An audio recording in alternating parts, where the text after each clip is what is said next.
Hi there, this is Mary with Potter's Perch. I got a lot of really nice feedback on my first video I sent out. You guys are a little crooked, hold on, there we go. And I got a couple of people that had some suggestions. My son told me that I shouldn't be filming in the basement, that I should come up to my pretty sunroom and film, and he's probably right. So, but the kiln's down there. So, the point of today's video is I have some dishes that I am pricing and packing to send to my cousin's boutique, Avon Lake, Ohio.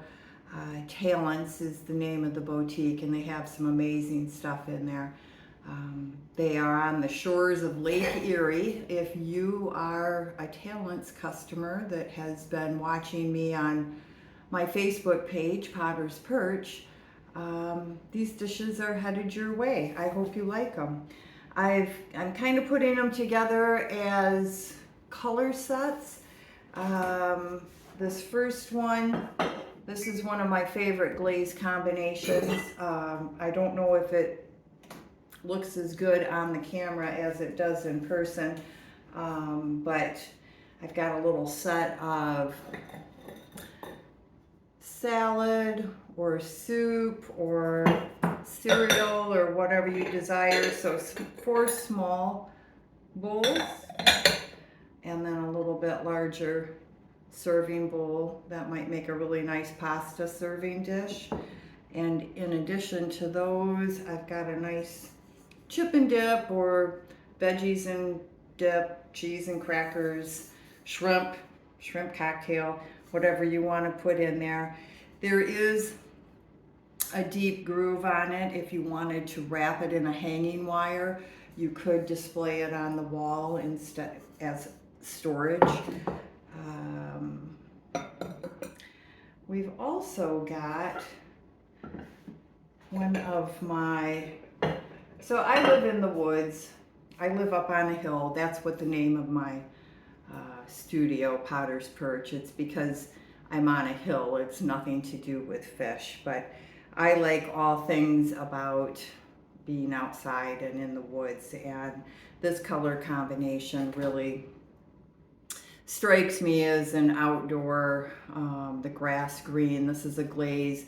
I just started making my own glazes about a year and a half ago, and this is one of my green glazes that I have been using. I got this recipe from a Canadian potter, Vaughn Smith. He is fantastic. I watch his videos. It's guys like that. It's potters that are making videos that have inspired me to do this, because I have learned so much. So I've got 2 nice size mugs. I use them for travel mugs. They do fit in my cup holder. And then I have a nice butter dish. Let's see if you can see the texture. There we go. It's a woodland scene. It's very difficult in the light. I had lots of suggestions on the lighting too. I need to do a little Amazon shopping there. I think you can see that. So we've got some deer in the pine trees, and it's just super cute. The texture was made with a 3D printed roller that I bought on Etsy from a Michigan source, and I don't have their link, but I should look that up. Also in that combination, a couple of soup bowls and 1 flower vase. This is made with, the design is from a hosta leaf, and then these leaves are from a roller, but they make really cute planters. That's a fun project. You don't need a pottery wheel to do this type of work. This is slab work. You know, when I first started doing pottery, all I wanted to do was work on the wheel. That's all I wanted to do, was throw pots on the wheel. And as time went on, I started investigating hand building. For some reason, I had it in my mind that that was like cheating or something. I don't know. anyways, I started investigating hand building, and it is a very satisfying, and you can do some different types of projects, and there's always a challenge. That's the rabbit hole of pottery, is there's always a challenge, something new to make. Little bit different green color. This is another glaze that I've been making, but it's a little bit heavier copper than the other. So it's called Chun Seafoam Green, and then bright purple on the rim. Both of those are glazes that I'm making, and then the inside is Eggshell by Opulence Glazes. Opulence glazes are very nice. They are very consistent, and they're not hard to use. And then along with those two bowls, we've got a couple of mugs with the same glaze.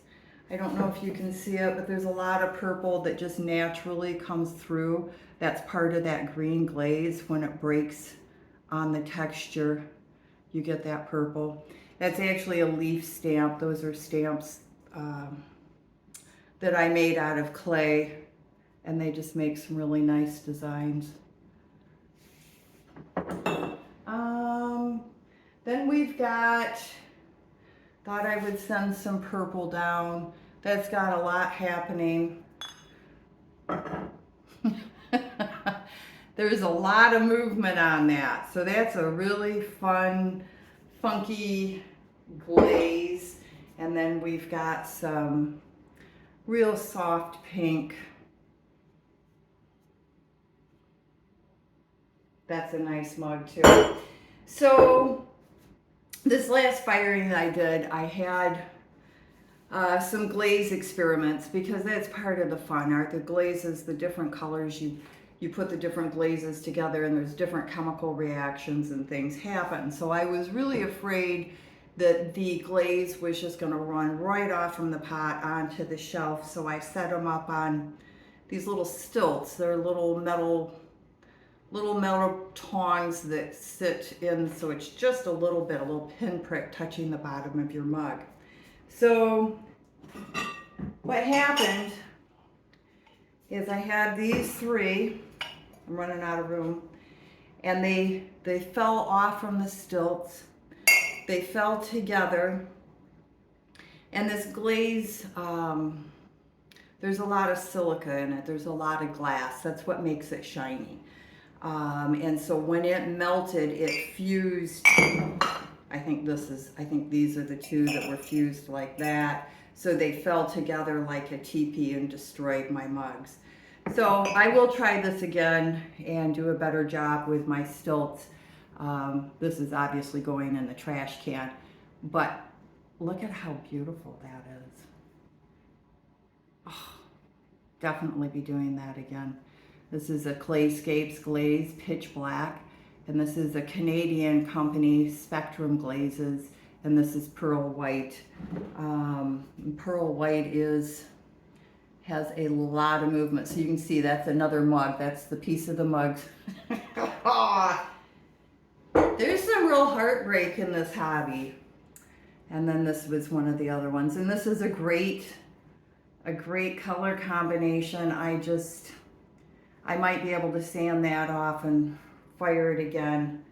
But that was kind of a heartbreak. One other thing that happened in the kiln this time. So these chip dips that I make. I've been having a lot of problems with the bottoms cracking. And there's a lot of technical stuff that goes with that I'm not going to get into. But I decided I would see if I could make the big part and the small bowl, make them separately, bisque them separately, and then when it's time to put the glaze on, put them together and let the glaze fuse them together, as opposed to the clay being fused together. So I had 3 of them in this kiln like that, and 2 of them worked out just fine. But the third one, the little bowl the little bowl shifted. So this may be, I don't know that it's a failure. It was not my intention. So in that fashion, it's a failure. It's not setting on the center, and that's because at some point it moved in the kiln before it was set. So I have a couple of these that will also be coming, and these are pretty good sized chip dips. So those will be coming down, and I'll probably send a couple of more of the vases. It is summertime. We've all got fresh flowers. Once again, this is a project that is all hand built, so I'm not doing a very good job staying in the frame.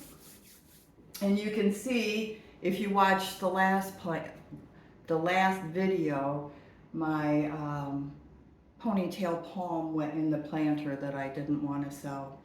So yeah, so these should be getting to Talents in the next week to 10 days. I think Jen's coming to Michigan next week, and I hope you like them.